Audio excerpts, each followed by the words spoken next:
Hi everyone, welcome to Sumi's healthy kitchen. வாங்க இன்னைக்கு ஒரு சூப்பரான சுண்டக்காய் காரக்குழம்பு நம்ம எப்படி பண்ணுறதுன்னு பார்க்கலாம். இந்த மாதிரி காரக்குழம்பு வச்சு கொடுங்க, குழந்தைங்கள்லேருந்து பெரியவங்க வர எல்லாரும் ரொம்ப விரும்பி சாப்பிடுவாங்க. இதில் நிறைய இரும்பு சத்து, நார்ச்சத்து, ஆன்டி ஆக்சிடென்ட்லாம் அதிகமாக இருக்குது.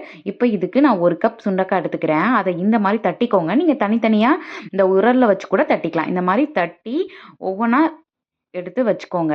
இதில் நிறைய விதை இருக்குங்க. இதை அப்படியே யூஸ் பண்ண முடியாது. இதில் நீங்கள் தண்ணி ஊற்றி நல்லா வாஷ் பண்ணி வச்சுக்கோங்க. இதில் வாஷ் பண்ணிங்கனாலே அந்த விதையெல்லாம் அடியில் போயிடும். இப்போ பார்த்தீங்கன்னா இந்த சுண்டைக்காய் மட்டும் தனியாக எடுத்து வச்சுக்கோங்க. இப்போ பாருங்கள், நல்லா கிளியர் ஆகிடுச்சு. அதுக்கப்புறம் நம்ம இப்போ ஒரு கடாய் எடுத்துக்கிறோம். இந்த கடாயில் நான் 2 டேபிள் ஸ்பூன் வந்து நல்லெண்ணெய் சேர்த்துக்கிறேன். நல்லெண்ணெய் இந்த குழம்புக்கு ரொம்ப சூப்பராக இருக்கும். இந்த எண்ணெய் சூடானதுக்கப்புறம் ஒரு 1/4 டீஸ்பூன் வெந்தயம் போட்டுக்கோங்க.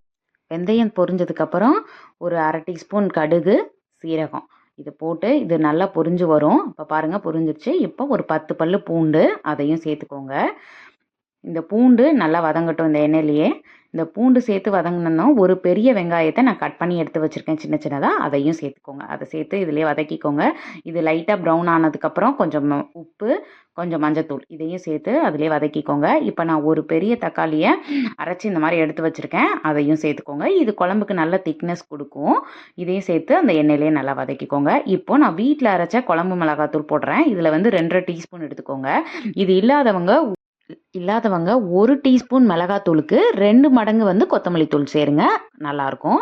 அதுக்கப்புறம் இப்போ நான் அந்த எடுத்து வச்சுருக்கோம் இல்லையா சுண்டைக்காய், அதையும் இந்த மசாலாவோடு சேர்த்து நல்லா வதக்கிக்கோங்க. இது மசாலா அப்போ தான் அதில் மிக்ஸ் ஆகி நல்லாயிருக்கும். இப்போ நான் ஒரு சின்ன பீஸு, ஒரு நெல்லிக்காய் அளவு வந்து புளியை கரைச்சி எடுத்து வச்சுருக்கேன், அதையும் சேர்த்துக்கோங்க.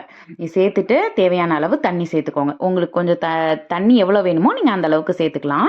இதை சேர்த்து நல்லா கொதிக்க விடுங்க. இப்போ நல்லா கொதித்து வரும்போது சிம்மில் வச்சிங்கன்னா நல்லா எண்ணெய் பிரிஞ்சு வரும் குழம்பு. இந்த எண்ணெய் பிரிஞ்சு வரும்போது நீங்கள் ஒரு 1/4 டீஸ்பூன் வந்து பெருங்காயத்தூள் சேர்த்து இறக்கிக்கலாம். இது நல்லா வாசமாக இருக்கும் குழம்புக்கு. இப்போ சூப்பரான சுண்டவத்தல் குழம்பு ரெடி ஆகிடுச்சு. நீங்களும் இந்த ரெசிபியை வீட்டில் ட்ரை பண்ணி பார்த்துட்டு எப்படி இருக்குன்னு கண்டிப்பாக கமெண்ட் பண்ணுங்கள். என்னோட வீடியோ பிடிச்சிருந்தா லைக் பண்ணுங்கள், ஷேர் பண்ணுங்கள், சப்ஸ்கிரைப் பண்ணுங்கள். இன்னொரு வீடியோவில் பார்க்கலாம். பாய்.